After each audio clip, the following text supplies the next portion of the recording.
Hi friends, कैसे हो आप लोग। तो इससे पहले जो मैंने वीडियो बनाया था वो कैरेक्टरिस्टिक के बारे में था और आज हम बात करेंगे speed control method of DC motor. ये भी एक बहुत महत्वपूर्ण टॉपिक है और इससे भी काफी ज्यादा क्वेश्चन पूछे जाते हैं पेपरों में। तो स्टार्ट करते हैं। सबसे पहले बात करेंगे हम speed control method of DC motor की। सबसे पहले बात आती है बैक ईएमएफ की, क्योंकि इस आधार पे हम इक्वेशन को निकालेंगे कि किस आधार पे एक डीसी मोटर की स्पीड में कंट्रोल किया जा सकता है। तो सबसे पहले बात करेंगे हम बैक ईएमएफ की। तो बैक ईएमएफ का जो फॉर्मूला था EV इक्वल टू था ZP/N/60A। तो इसमें जो ZP और ZP/60A होता है, ये क्या होता है, कांस्टेंट होता है। क्यों? क्योंकि जो स्लॉट होते हैं, स्लॉट पर कंडक्टर, जेड को कहा जाता है स्लॉट पर कंडक्टर, तो ये क्या होता है, कांस्टेंट होता है। दूसरा जो हमारे पोलों की संख्या होती है, ये भी क्या होती है, कांस्टेंट होती है। ए मतलब होता है पैरेलल पाथ, ये भी क्या होते हैं, हमारे कांस्टेंट होते हैं। जिस कारण हम क्या कर रहे हैं, इन्हें कांस्टेंट ले लिया जाएगा या फिर हम कह सकते हैं कि कांस्टेंट ले लिया गया है। तो अगर हम इसे कांस्टेंट लेते हैं तो क्या हो जाता है कि जो हमारा फॉर्मूला हो जाएगा EV इक्वल टू K5N। ठीक है, इसके बाद हम क्या करेंगे, जो N होगा और इसको हम क्या कर देंगे, इस तरफ हम ले जाएंगे तो क्या हो जाएगा कि N इक्वल टू क्या हो जाएगा EV/K5। और हम कह सकते हैं कि जो हमारा ये हमारा क्या आ चुका है, फॉर्मूला आ चुका है। अब हम क्या, हमको पता है कि जो EB इक्वल टू क्या होता है, एक मोटर के केस में EB इक्वल टू V-IA/RA होता है। ठीक है, अब यहां से हमको पता है कि N इक्वल टू V-IA/RA हो गया है। ठीक है, क्योंकि हमने क्या कर दिया, जो EV की वैल्यू है इसे पुटअप कर दिया है इस इक्वेशन में, जो हमारी इक्वेशन फर्स्ट है, इसमें हमने क्या कर दिया, पुटअप कर दिया है EV की वैल्यू को, जिसके बाद हमको पता चला V-IA/RA और ये हमारा K5 हो चुका है। अब हम अगर यहाँ से समानांतर, अगर हम इसको हटाते हैं K को, तो क्या हो जाता है, समानुपाती। तो इससे हमको क्या पता चलता है कि जो स्पीड है मोटर की वो डिपेंड करती है EB पे या फिर V-IA/RA पे। जो मतलब समानुपाती किसके होती है, EV के होती है। ठीक है, अब अगर हमारे यहाँ पे अगर हमारा EV की वैल्यू घटती या बढ़ती है तो कहीं ना कहीं क्या हो जाता है कि जो हमारा स्पीड है वो क्या हो जाती है, कम या ज्यादा होती है। दूसरा इनवर्सली प्रोपोर्शनल होता है 1/5 के, कि अगर हम क्या करते हैं, फाई को बढ़ाते हैं तो कहीं ना कहीं हमारी स्पीड क्या हो जाती है, कम हो जाती है। या फिर अगर हम फाई को कम करते हैं तो मेनली हम क्या करते हैं इसमें, क्योंकि देखो फाई तो रेटेड होता है, कि अगर हम इसको क्या किया जाता है, अगर फाई को कम किया जाएगा तो कहीं ना कहीं हमारी जो क्या हो जाती है, स्पीड क्या हो जाती है, बढ़ जाती है। तो इसका होता है इनवर्सली प्रोपोर्शनल, मतलब कि अगर हम फाई को कम करते हैं तो कहीं ना कहीं हमारी स्पीड बढ़ती है। तो इसी माध्यम से हम क्या करते हैं, फॉर्मूले को निकाल, मतलब जो हमारे मेथड होते हैं वो हमको पता चलते हैं। पहला होता है field control method. Field control method के अंदर आता है हमारा फ्लक्स, कि हम क्या कर सकते हैं, फ्लक्स के माध्यम से हम कंट्रोल किया जा सकता है स्पीड को। तो इसके अंदर क्या हो जाता है कि अगर हम क्या करते हैं, फ्लक्स को कम करते हैं तो कहीं ना कहीं हमारी स्पीड क्या हो जाती है, बढ़ जाती है। दूसरा जो मेथड आता है armature control method. Armature control method के अंदर हमारा ये वाला जो पार्ट होता है, ये जो हमारा ड्रॉप हो रहा होता है, जब हम इस ड्रॉप को बढ़ाते हैं तो क्या हो जाता है, कहीं ना कहीं हमारी स्पीड क्या हो जाती है, घट जाती है। जो हमारी स्पीड हो जाती है वो क्या हो जाती है, घट जाती है। तीसरा होता है अप्लाइड वोल्टेज, जो हमारे यहाँ पे आपको दिखाई दे रहा होगा। तो जब हम वोल्टेज को कम करेंगे तो कहीं ना कहीं हमारी स्पीड क्या हो जाती है, कम हो जाती है। तो मेनली हम तीन प्रकार से क्या कर सकते हैं, एक डीसी मोटर की स्पीड को क्या किया जा सकता है, कंट्रोल किया जा सकता है। पहला, उसके फ्लक्स को, जब हम उसके फ्लक्स को क्या करेंगे, कम करेंगे तो कहीं ना कहीं उसकी स्पीड क्या हो जाती है, बढ़ जाती है। दूसरा कि अगर हम उसके आर्मेचर ड्रॉप को बढ़ाते हैं तो कहीं ना कहीं उसकी स्पीड क्या हो जाती है, कम हो जाती है। तीसरा जो होता है वो क्या होता है कि अगर हम उसके वोल्टेज को क्या करते हैं, कम या ज्यादा करते हैं तो कहीं ना कहीं उसकी स्पीड कम और ज्यादा होती है। तो इस प्रकार से मेनली हमारे तीन मेथड होते हैं जो हमने इस फॉर्मूले के माध्यम से देखे, और इसी फॉर्मूले के माध्यम से हमने तीन मेथड फाइंड किए हैं कि जिस आधार पर क्या किया जा सकता है, एक मोटर के स्पीड को कंट्रोल किया जा सकता है। तो हम सबसे पहले बात करेंगे इसके अंदर फील्ड कंट्रोल मेथड की, और इसमें जो सबसे पहले जो हमारी मोटर आती है वो आती है शंट मोटर। इसमें जो हमारी पहली मोटर आती है वो आती है शंट मोटर। ठीक है, तो हम किसकी स्पीड कंट्रोल कर रहे हैं, शंट मोटर की, या फिर हम लिख सकते हैं कि शंट मोटर की हम क्या कर रहे हैं, सबसे पहले जो हम स्पीड कंट्रोल कर रहे हैं किसका कर रहे हैं, शंट मोटर का कर रहे हैं। और शंट मोटर का जो हम स्पीड कंट्रोल कर रहे हैं, हम कह सकते हैं कि जो स्पीड कंट्रोल किया जा रहा है शंट मोटर का, सबसे पहले जो हम स्पीड कंट्रोल कर रहे हैं किसका कर रहे हैं, शंट मोटर का कर रहे हैं। तो इसमें जो सबसे पहला जो हम करेंगे वो क्या है, फील्ड कंट्रोल मेथड के माध्यम से करेंगे, जो हमारा फील्ड कंट्रोल मेथड होता है। ठीक है, इसे फील्ड कंट्रोल मेथड भी कहा जाता है, और ऑब्लिक हम इसे ये भी कह सकते हैं कि इसे मैग्नेटिक भी कहा जाता है कई बार, मैग्नेटिक फील्ड कंट्रोल मेथड, इसे मैग्नेटिक फील्ड कंट्रोल मेथड भी कहा जाता है। ठीक है, तो हम इसमें क्या करते हैं, तो हमको मालूम है कि हमने जो अभी फॉर्मूला निकाला था उसमें एक पार्ट आया था हमारा कि जो एन होता है वो इनवर्सली प्रोपोर्शनल किसके होता है, फाई के होता है। कि अगर हम क्या करते हैं, फ्लक्स में कोई चेंजेस करेंगे तो कहीं ना कहीं हमारी स्पीड में क्या आता है, वेरिएशन आता है, उसी को हम समझेंगे। तो इसमें हम क्या करते हैं, सबसे पहले हम डायग्राम बनाएंगे जो हमारे फील्ड का है। ये हमने यहाँ पे एक रेजिस्टेंस एड अप कर दिया है और ये हमारी वाइंडिंग है।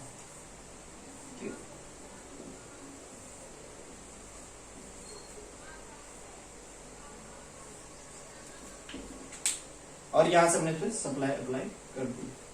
ठीक है, इस प्रकार से हमने सप्लाई, और ये हमारा यहां से हमने देखो ये हमारे क्या हो गया, आर एस एच हो चुका है, और ये हमने यहाँ आर एड अप किया, ये हमारी आई एस एच है, ये हमारी आई ए है, या हम आई कहेंगे, ये हमारी क्या है, आई ए है, ये हमारा ई वी है। ठीक है, अब हम क्या करेंगे, इस रेजिस्टेंस की वैल्यू को धीरे धीरे बढ़ाएंगे। अब जैसे जैसे हम इस रेजिस्टेंस की वैल्यू को बढ़ाते हैं वैसे वैसे क्या होता है, जो हमारी करंट की वैल्यू है, मतलब आईएसएच की वैल्यू क्या होने लग जाती है, कम होनी शुरू हो जाती है। क्योंकि हमको पता है कि जब आईएसएच, अब यहां से हम कैसे समझेंगे कि जब क्या होता है कि हम आर की वैल्यू को बढ़ाते हैं, आर की वैल्यू को बढ़ाएंगे तो क्या होगा, जो हमारा आईएसएच है उसकी वैल्यू क्या हो जाती है, घटनी शुरू हो जाती है। अब देखो जब आईएसएच की वैल्यू घटनी शुरू होगी तो कहीं ना कहीं क्या हो जाएगा, क्योंकि हमारा जो फ्लक्स है वो आईएसएच पे डिपेंड करता है, क्योंकि जब इसमें करंट जाएगी तब जाके क्या होगा, इस वाइंडिंग में फ्लक्स इंड्यूज होगा। फ्लक्स इंड्यूज होगा वो किस पे डिपेंड करेगा, करंट पे डिपेंड करेगा। अगर हम करंट को ही कम कर देंगे तो कहीं ना कहीं क्या हो जाएगा, हमारा फ्लक्स भी क्या हो जाएगा, कम हो जाएगा। तो हमारा जो फ्लक्स होता है वो क्या हो जाता है, कम हो जाता है। अब हमारा जब फ्लक्स कम हो जाता है तो हमको पता है कि फ्लक्स अगर हमारा कम हो रहा है तो कहीं ना कहीं हमारी स्पीड क्या हो जाती है, बढ़ जाती है। तो इस प्रकार से हम पता कर सकते हैं। अब देखो इसमें क्या होता है कि हमारा पहले एक फ्लक्स की वैल्यू होती है जो पहले से ही होती है। अब जैसे जैसे हम करंट की वैल्यू को बढ़ाते जाएंगे, कम करते जाएंगे, वैसे वैसे क्या होता रहेगा, हमारा फ्लक्स भी कम होता रहेगा और स्पीड भी क्या हो जाएगी, बढ़ती चली जाएगी। ठीक है, अब हम इसे ग्राफ के माध्यम से समझते हैं। हमने ये समझ लिया है कि किस प्रकार से हम कम कर सकते हैं। ठीक है, आई होप आप लोगों ने उतार लिया होगा। ठीक है, मैं इसे मिटा रहा हूं कि जो आर अगर हम बढ़ाते हैं तो आईएसएच कम होती है, आईएसएच कम होगी तो फाई कम होगा, फाई कम होगा तो स्पीड बढ़ेगी। अब इसमें क्या होता है, क्योंकि फ्लक्स की एक वैल्यू पहले से ही होती है, जब ये रेजिस्टेंस नहीं लगा होगा तो आईएसएच या फाई की भी हमारी एक वैल्यू होती है। लेकिन जैसे जैसे हम आर को बढ़ाते रहेंगे वैसे वैसे क्या होगा, आईएसएच कम होती रहेगा, फाई भी कम होता रहेगा। तो हम ग्राफ के माध्यम से समझते हैं इसे।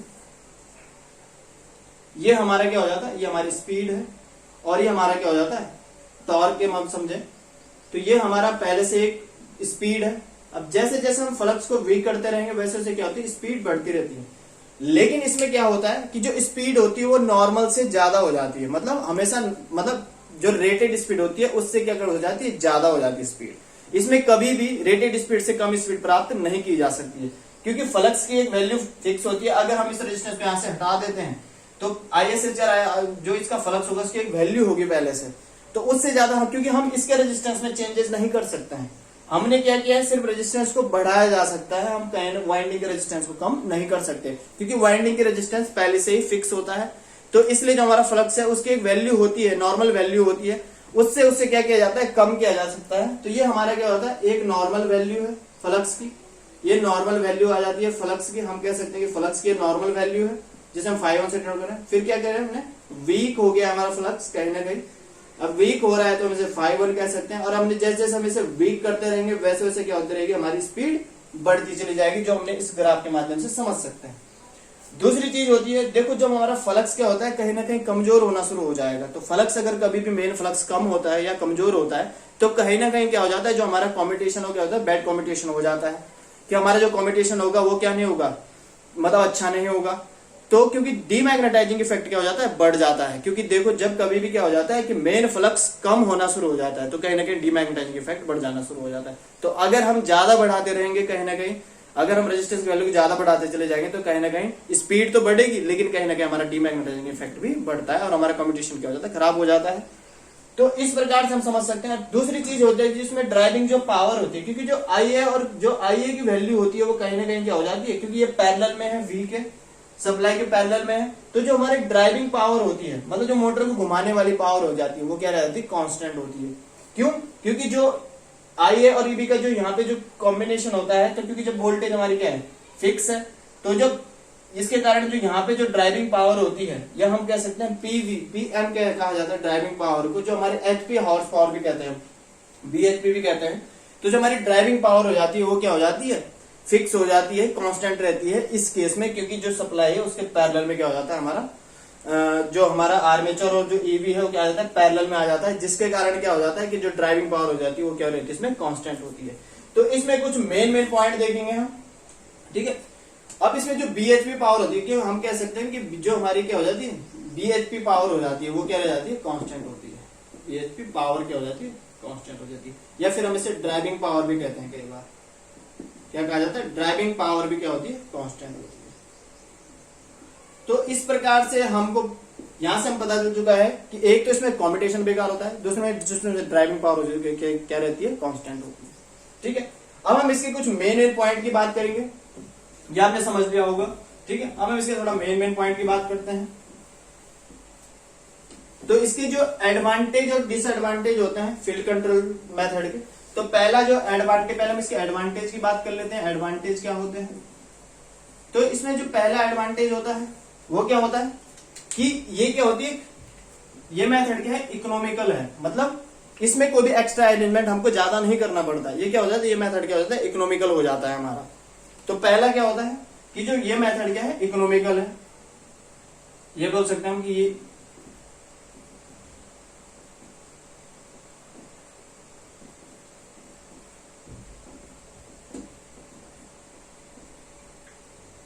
ठीक है। पहला ये मेथड क्या होता है इकोनॉमिकल होता है।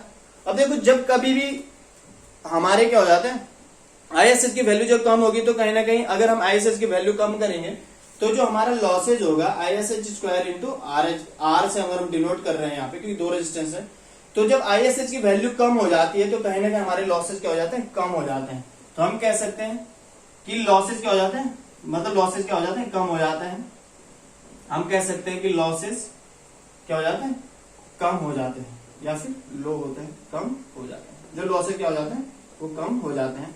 तीसरा कि इसमें जो दक्षता होती है, देखो कभी भी अगर लॉसेज कम हो गए तो कहीं ना कहीं हमारी एफिशिएंसी और आउटपुट क्या हो जाता है बढ़ जाता है। मतलब हम कह सकते हैं कि जो एफिशिएंसी होती है, एफिशिएंसी क्या हो जाती है बढ़ जाती है, ठीक है।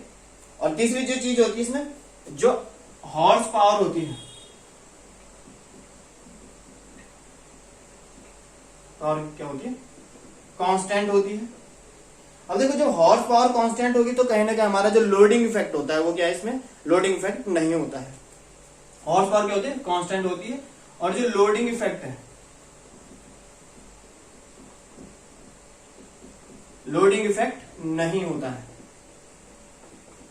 ठीक है। लोडिंग इफेक्ट इसलिए नहीं होता है क्योंकि जो हमारा क्या होता है कि जो मतलब जो आपकी शंट मोटर है इसमें क्या होता है कि जो सप्लाई होती है वो पैरेलल होती है किसके, जो हमारा आर्मेचर है। जब आर्मेचर, जिसके कारण क्या हो जाता है उस पर जो लोडिंग इफेक्ट है वो नहीं होता है।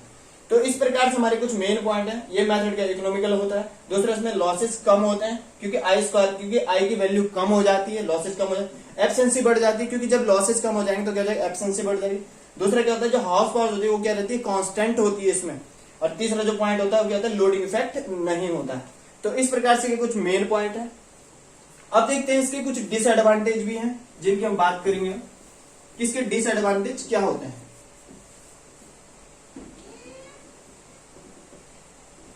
डिसएडवांटेज, ठीक है, जिसके डिसएडवांटेज होते हैं। पहला होता है कि इसमें क्या होता है स्पीड हमेशा क्या होगी नॉर्मल से ज्यादा होती है। कि इस मेथड के द्वारा, कि मतलब इस विधि के द्वारा हम क्या कर सकते हैं सिर्फ जो नॉर्मल स्पीड है उससे अधिक स्पीड प्राप्त कर सकते हैं। मतलब हम कह सकते हैं कि इसके द्वारा केवल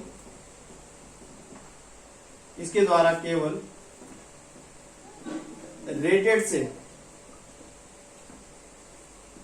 अधिक स्पीड प्राप्त की जाती है, ठीक है, रेटेड से अधिक स्पीड प्राप्त की जा सके, ठीक है। दूसरा इसमें क्या होता है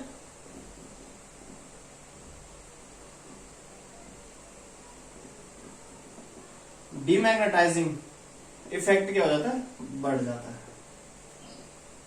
तो ये कुछ इसके डिसएडवांटेज है, बढ़ जाता है। डिमैग्नेटाइजिंग इफेक्ट क्या हो जाता है, बढ़ जाता है। तो डिसएडवांटेज, इसमें केवल रेटेड से अधिक स्पीड प्राप्त की जा सकती है, मतलब रेटेड से कम स्पीड इसमें हम प्राप्त नहीं कर सकते। जो आपको बता चुका हूं कि हम आर्मेचर की जो हमारी फील्ड वाइंडिंग है उसमें कोई चेंजेस नहीं कर सकते, हम सिर्फ एक्सटर्नल रेजिस्टेंस एडअप कर सकते हैं। तो ये इस प्रकार से हमने इसके कुछ एडवांटेज डिसएडवांटेज की बात की। अब हम बात करते हैं आर्मेचर कंट्रोल मेथड। ठीक है, जो हमारा शंट मोटर के अंदर दूसरा जो कंट्रोल मेथड आता है वो होता है आर्मेचर कंट्रोल मेथड। ठीक है, आर्मेचर कंट्रोल मेथड, इसमें क्या किया जाता है कि जो हमारा आर्मेचर है उसके साथ हम सीरीज में एक रेजिस्टेंस एडअप करते हैं इस प्रकार से, और ये हमारा आर्मेचर यहाँ पे कनेक्टेड है। अब इसमें हमारी ड्राइविंग पावर कांस्टेंट नहीं होती है। ठीक है, ये हमारे सप्लाई होगी और ये आपका V हो गया, ये हमने R से डिनोट किया है इसे भी, ये हमारा RA हो गया, ये हमारी IA हो गई, ये हमारा EB हो गया, ये हमारा RSH हो गया। ठीक है, और ये हमारे यहां से I आ रही है और यहाँ ISH जा रही है। तो हमने फॉर्मूले में देखा था कि जो स्पीड है वो कहीं ना कहीं समानुपाती किसके होती है, EB के होती है। ठीक है, EB की क्या होती है, समानुपाती, और जो EB होता है वो डिपेंड करता है किस पे, V माइनस IA RA पे। ठीक है, अब हम क्या करते हैं कि जो IA RA, क्योंकि आपको यहाँ पे दिखाई दे रहा होगा RA के साथ हमने एक रेजिस्टेंस एडअप किया है, इसे हम RC से डिनोट कर देते हैं। तो इस प्रकार से क्या हो जाएगा कि अगर हम RA प्लस RC करते हैं तो क्या हो जाता है, ये ड्रॉप हमारा बढ़ जाता है। अब देखो जब ये ड्रॉप बढ़ेगा तो कहीं ना कहीं जो हमारे सप्लाई वोल्टेज तो कांस्टेंट रहता है, जब ये ड्रॉप बढ़ता रहेगा तो कहीं ना कहीं जो हमारी EV की वैल्यू क्या हो जाती है, कम हो जाती है। अब देखो जब हमारी EV की वैल्यू कम होगी तो कहीं ना कहीं क्या हो जाता है कि जो हमारी स्पीड है वो भी क्या हो जाती है, कम हो जाती है। तो यहां से हम देख सकते हैं कि अगर RC बढ़ता है तो हम कह सकते हैं कि IARA ड्रॉप बढ़ता है, सॉरी अगर R बढ़ता है तो क्या हो जाता है, IARA ड्रॉप बढ़ता है, IARA ड्रॉप बढ़ेगा तो क्या होगा, EB कम होगा, EB कम होगा तो कहीं ना कहीं स्पीड क्या हो जाती है, कम हो जाती है। तो इस विधि का प्रयोग सिर्फ कब किया जाता है, जब हमको रेटेड से कम स्पीड प्राप्त करनी हो। मतलब इसके द्वारा हम रेटेड से ऊपर की स्पीड प्राप्त नहीं कर सकते, क्योंकि जो आर्मेचर की वाइंडिंग होती है उसमें भी कोई चेंजेस नहीं किया जा सकता, सिर्फ एक रेजिस्टेंस एडअप किया जाता है एक्सटर्नल, जिसके माध्यम से हम क्या कर सकते हैं, इसकी रेटेड से कम स्पीड प्राप्त कर सकते हैं। लेकिन इस मेथड में भी क्या होता है, इसमें भी कुछ लॉसेज हैं या कुछ एडवांटेज हैं। तो उन एडवांटेज तो इसमें कम होते हैं लेकिन इसमें लॉसेज क्या होते हैं, ज्यादा होते हैं। तो सबसे पहले हम इसे ग्राफ, ये आपने उतार दिया होगा, सबसे पहले बात की थी N डायरेक्टली EV होता है और EV क्या होता है, V माइनस IARA होगा। जो N होगा वो डायरेक्टली EV के होगा, V माइनस IARA जब होगा, जब IARC हमारा बढ़ जाता है तो कहीं ना कहीं हमारा ड्रॉप क्या हो जाएगा, बढ़ जाएगा। अब देखो जब इसकी वैल्यू बढ़ती है तो कहीं ना कहीं इसकी वैल्यू कम होगी, इसकी वैल्यू मतलब ओवरऑल वैल्यू, ये तो कांस्टेंट होता है, जैसे जैसे हम इसको बढ़ाते रहेंगे EV की वैल्यू हमारी क्या हो जाती है, कम होती चली जाएगी। EV की वैल्यू कम होगी तो N की वैल्यू कम होगी, N की वैल्यू कम होगी तो मतलब स्पीड क्या हो रही है, घट रही है। तो इसके द्वारा हम नॉर्मल से कम स्पीड प्राप्त कर सकते हैं, नॉर्मल से अधिक स्पीड प्राप्त नहीं कर सकते। ठीक है, अब हम बात करेंगे, इसको हम ग्राफ से समझते हैं कि होता क्या है। देखो आप लोगों को यहाँ पे ग्राफ दिखाई दे रहा होगा, ये N है, स्पीड है, ये हमारा क्या है, आर्मेचर करंट है, कि ये हमारी रेटेड स्पीड है जो पहले होती थी। ठीक है, हम इसको ऐसे देख सकते हैं, ये हमारी रेटेड स्पीड थी। अब जैसे जैसे हम बढ़ा रहे हैं वैसे से क्या होगा, स्पीड घटती चली जाएगी। मान लो यहाँ हमने RC1 बढ़ाया, यहाँ RC2 कर दी, इसकी वैल्यू थोड़ा थोड़ा बढ़ाते चले गए और इसको RC3 कर दिया। तो जैसे जैसे हम बढ़ाते रहेंगे वैसे वैसे इसकी स्पीड क्या होती रहेगी, कम होती चली जाएगी। अब हम बात करते हैं इसके कुछ एडवांटेज की। ठीक है, ये आपने देख लिया होगा। ठीक, अब हम बात करते हैं कुछ इसके एडवांटेज की, सॉरी डिसएडवांटेज की बात करते हैं पहले। तो आप लोगों को पहले ये समझना होगा डिसएडवांटेज होते कैसे हैं। देखो इसमें क्या होता है, देखो जो IA की वैल्यू बढ़ेगी तो कहीं ना कहीं क्या हो जाता है कि जो IA स्क्वायर है और जो RA है, मतलब जो हमारे आर्मेचर कॉपर लॉसेज है, आर्मेचर कॉपर लॉसेज क्या हो जाते हैं, बढ़ जाते हैं। आर्मेचर कॉपर लॉसेज क्या हो जाते हैं, बढ़ जाते हैं। अब देखो जो आर्मेचर कॉपर लॉसेज बढ़ते हैं तो कहीं ना कहीं क्या हो जाता है कि हमारे लॉसेज बढ़ेंगे तो आउटपुट क्या हो जाएगा, कम हो जाएगा। तो एक इसमें लॉसेज बढ़ जाते हैं, पहला पॉइंट क्या हो जाएगा कि इस विधि में क्या हो जाता है, लॉसेस बढ़ जाते हैं। ठीक है, पहला पॉइंट। दूसरा, देखो जब लॉसेज बढ़ जाते हैं तो आउटपुट क्या हो जाएगा, कम हो जाता है। जो आउटपुट है, आउटपुट कम हो जाता है और एफिशिएंसी भी क्या हो जाएगी, कम हो जाएगी। जब आउटपुट कम होगा तो कहीं ना कहीं एफिशिएंसी भी क्या हो जाती है, कम हो जाती है। और जो आखिरी पॉइंट है इसका वो क्या है कि देखो इसमें क्या होता है कि जब इसमें जो करंट है वो एकदम से चेंज हो जाती है, क्योंकि जब करंट क्या होता है आई स्क्वायर है तो कहीं ना कहीं करंट में क्या आता है, वेरिएशन तेजी से आता है। अब देखो जब करंट में वेरिएशन तेजी से आएगा तो कहीं ना कहीं क्या होगा कि जो ई बी उसमें वेरिएशन भी क्या आएगा, तेजी से आएगा। अब देखो जब वेरिएशन तेजी से आ जाता है तो क्या हो जाता है, स्पीड में वेरिएशन भी तेजी से आ जाता है। तो इस मेथड में क्या होता है, जो स्पीड रेगुलेशन हो जाता है वो क्या हो जाता है, पुअर हो जाता है। तो जो स्पीड रेगुलेशन है, स्पीड रेगुलेशन पुअर हो जाता है, क्योंकि आई की वैल्यू में तेजी से चेंज आता है। तो इसके एडवांटेज नहीं होते हैं, ज्यादा है ही नहीं। लेकिन अगर हम बात करें इसके डिसएडवांटेज, उसमें क्या होते हैं, डिसएडवांटेज क्या होते हैं, ज्यादा होते हैं। तो इसलिए हम इस मेथड का प्रयोग तो करते हैं, लेकिन इसमें क्या होते हैं, लॉसेज वगैरह हमारे ज्यादा होते हैं। तो उसके लिए हम वार्न न्यूटन वगैरह मेथड का प्रयोग किया जाता है, क्योंकि इनमें क्या होते हैं, लॉसेज ज्यादा होते हैं। दूसरा, और जो इसका मेन लॉसेज है वो क्या है कि जो हमारी स्पीड होती है वो क्या होती है, मतलब स्पीड क्या होती है, हमेशा नॉर्मल स्पीड से